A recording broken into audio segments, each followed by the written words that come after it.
ଢେଙ୍କାନାଳ ମୀନାବଜାର ଦଧିବାମନଜୀଉ ମନ୍ଦିର ପ୍ରାଙ୍ଗଣରେ ଦେବସ୍ନାନ ପୂର୍ଣ୍ଣିମା ନୀତି ମହାସମାରୋହରେ ପାଳନ କରାଯାଇଥିଲା। ପ୍ରାତଃ 5ଟା ସମୟରେ ଜୟ ବିଜୟ ଆଳତି କରାଯାଇ ଦ୍ୱାର ଫିଟାଯାଇଥିଲା। ମଙ୍ଗଳ ଆଳତି କରାଯାଇଥିଲା। ଠାକୁରଙ୍କୁ ମଇଲମ କରାଯାଇଥିଲା। ଠାକୁରଙ୍କୁ ପହଣ୍ଡି କରାଯାଇ ସ୍ନାନ ବେଦୀକୁ ଅଣାଯାଇଥିଲା। ପରେ ସେଠାରେ ପୂଜାର୍ଚ୍ଚନା କରାଯାଇ 108 ଗଡ଼ୁରେ ସ୍ନାନ କରାଯାଇଥିଲା। ନୂତନ ବସ୍ତ୍ର ପରିଧାନ କରାଇ ଚନ୍ଦନ ନୀତି ବେଶ କରାଯାଇଥିଲା। ତୁଳସୀ ଫୁଲହାର ଲାଗି କରାଯାଇଥିଲା। ବଲ୍ଲଭ ଭୋଗ ଲାଗି କରାଯାଇଥିଲା। ମଧ୍ୟାହ୍ନ ସମୟରେ ଖେଚେଡ଼ି, ଅନ୍ନ, ଡାଲମା, ଖଟା, କ୍ଷୀରି ଭୋଗ ଲାଗି କରାଯାଇଥିଲା। ସନ୍ଧ୍ୟାରେ ଆଳତି ସହ ବିଭିନ୍ନ ଫଳ ଭୋଗ ଲାଗି କରାଯିବ। ରାତ୍ରରେ ପହଣ୍ଡି କରାଯାଇ ଅଣସର ପିଣ୍ଡିରେ ତିନି ଠାକୁରଙ୍କୁ ବିଜେ କରାଯିବ।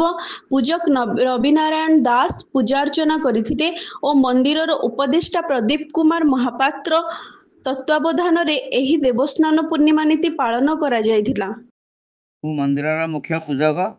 ମୋ ନାଁ ରବିନାରାୟଣ ଦାସ।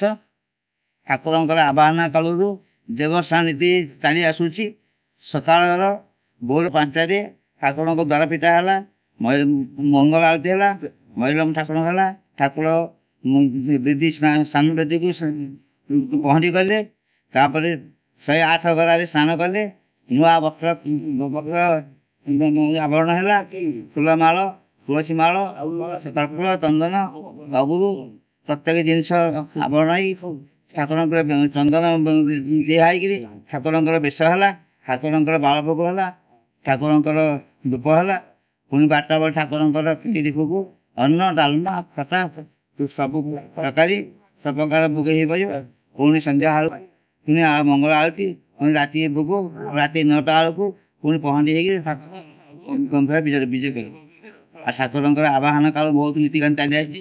ଏଇ ମୀନା ବଜାର ସମସ୍ତ ସକାଳୁ ଭକ୍ତମାନଙ୍କର ସମସ୍ତେ ଆସିକିରି ଏ ସେଇଟାରେ ସମସ୍ତେ ସହଯୋଗ କରୁଛନ୍ତି। ଆମର ପ୍ରତାପ ବାବୁଙ୍କର ମନସ୍କାମନା ପୂର୍ଣ୍ଣ କରି ସମସ୍ତେ